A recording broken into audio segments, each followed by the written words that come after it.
नमस्कार बंधुओं।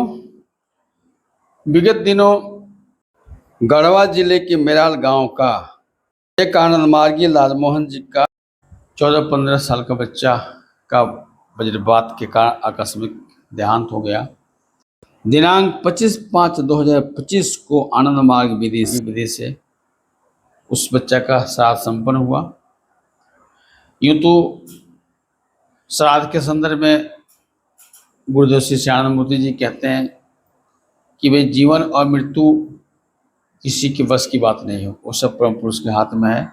उनकी इच्छा से मनुष्य जन्म लेता है और उनकी इच्छा से उनकी मृत्यु भी होती है। लेकिन किसी व्यक्ति के संपर्क में या साथ साथ रहने से एक बहुत ज़्यादा अपनापन हो जाता है, लगाव हो जाता है।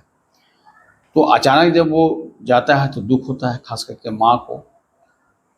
तो स्वाभाविक है कि ये जो तरुण बालक था, नाम था तरुण कुमार देव, उसकी मृत्यु से उसके घर में तो बहुत गमगीन माहौल था। उसकी माता जी की स्थिति बहुत खराब थी। ऐसी स्थिति में श्राद्ध अनुष्ठान में हम लोग सब गए थे। तो पूरे श्राद्ध अनुष्ठान जो आनंद मार्गी विधि से, उसको मैं अभी आपको लोग के सामने प्रस्तुत करने जा रहा हूँ। तो सबसे पहले मंत्रोच्चारण होता है। आधीर्णा संतोषधि मधुनक्तमुतस्सो मधुमत् पार्थिवं रजा मधुधरस्तु न पिता मधुमानो वनस्पति मधुमास्तु सूर्य माधुर्गावो भवन्तु नः ओम मधु जो श्राद्ध कर्म होता है, उसमें उससे विदेही आत्मा कोई फायदा वादा नहीं होता है। लेकिन उसके जो रिलेटिव है, संबंधी है, उसकी मानसिक शांति के लिए किया जाता है। तो बाबा कहते हैं कि उसके लिए हम क्या कर सकते हैं, तो हम केवल ईश्वर से प्रार्थना ही कर सकते हैं। तो चलिए आपको सुनाते हैं कैसे प्रार्थना करते हैं। उसमें आप देखेंगे 5 चरणों में ईश्वर से प्रार्थना की जाती है। प्रथम चरण में जो प्रार्थना होती है, उस विदेही आत्मा की सदगति की, उसकी शांति के लिए प्रार्थना होते हैं। हे परमेश्वर हम लोगों के परम आत्मीय तरुण देव की विदेही आत्मा आज मरणशील जगत के ऊपर जगत के सुख दुख से बाहर है हे परमेश्वर उनकी अमर आत्मा उत्तरोत्तर सार लाभ करे। द्वितीय चरण में भी जो है विदेही आत्मा की शांति के लिए ही परम पुरुष से, ईश्वर से प्रार्थना होती है। सुनिए। हे परमेश्वर हम लोगों के परम आत्मीय तरुण देव आज सभी प्रकार के जागतिक कर्तव्य बंधन से मुक्त हो गए हैं। आज उनकी अमर आत्मा पूर्ण रूप से तुम्हारी इच्छा से परिचालित होकर शाश्वत शांति लाभ करें।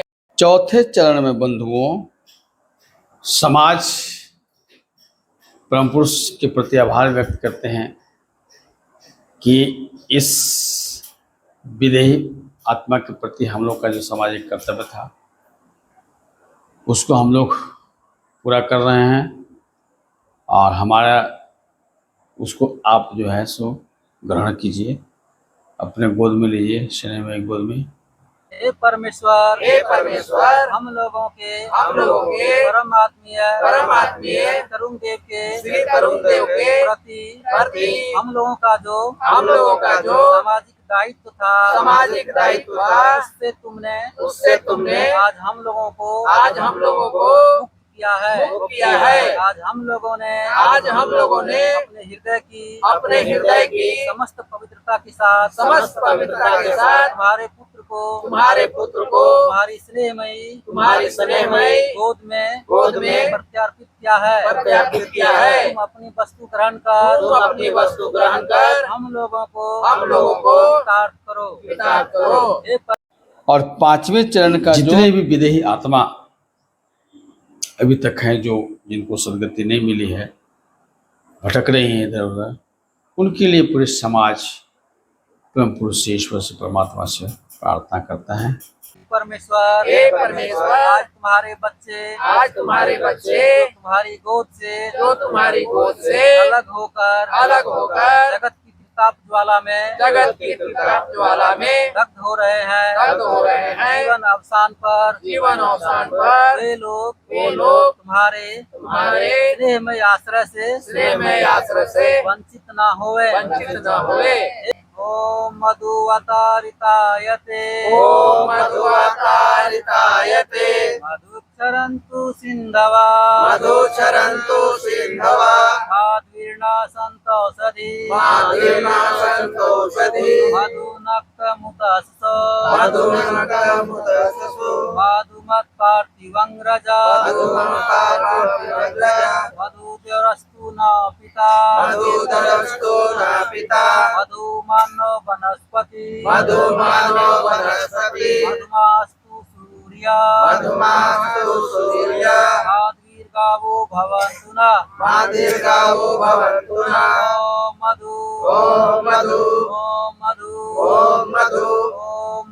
ओम मधु।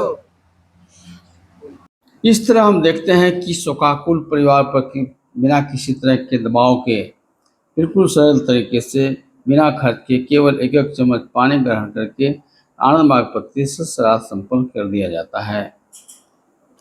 चूंकि भौतिक वस्तुओं से दिवंगत आत्मा को किसी तरह का लाभ नहीं होता है, इसलिए भौतिक वस्तु का आदान प्रदान बिल्कुल ही नहीं होता है। शोक का समय 12 दिन से अधिक नहीं होना चाहिए। श्राद्ध के बाद अगर चाहे तो उन्नत प्रजाति के पशु दान किया जा सकता है जन कल्याणार्थ, लेकिन इसकी सुरक्षा की जिम्मेदारी समाज की होगी। जब तक वयस्क नहीं होता है तब तक दानकर्ता को ही इसकी सुरक्षा की जिम्मेदारी लेनी होगी। अगर इसकी हत्या किसी तरह से होती है तो घोरतम सामाजिक अपराध होगा। सबसे अंत में श्राद्धकर्ता जल ग्रहण करता है। इसके बाद अंतिम में आचार्य इस मंत्र का उच्चारण करते हैं। सर्वेत्र सुखिनः भवन्तु सर्वे सन्तु निरामयः सर्वे भद्राणि पश्यन्तु न कश्चित् दुःखमाप्नुयात्। ओम शांति ओम शांति ओम शांति। इस तरह श्राद्ध संपन्न होता है।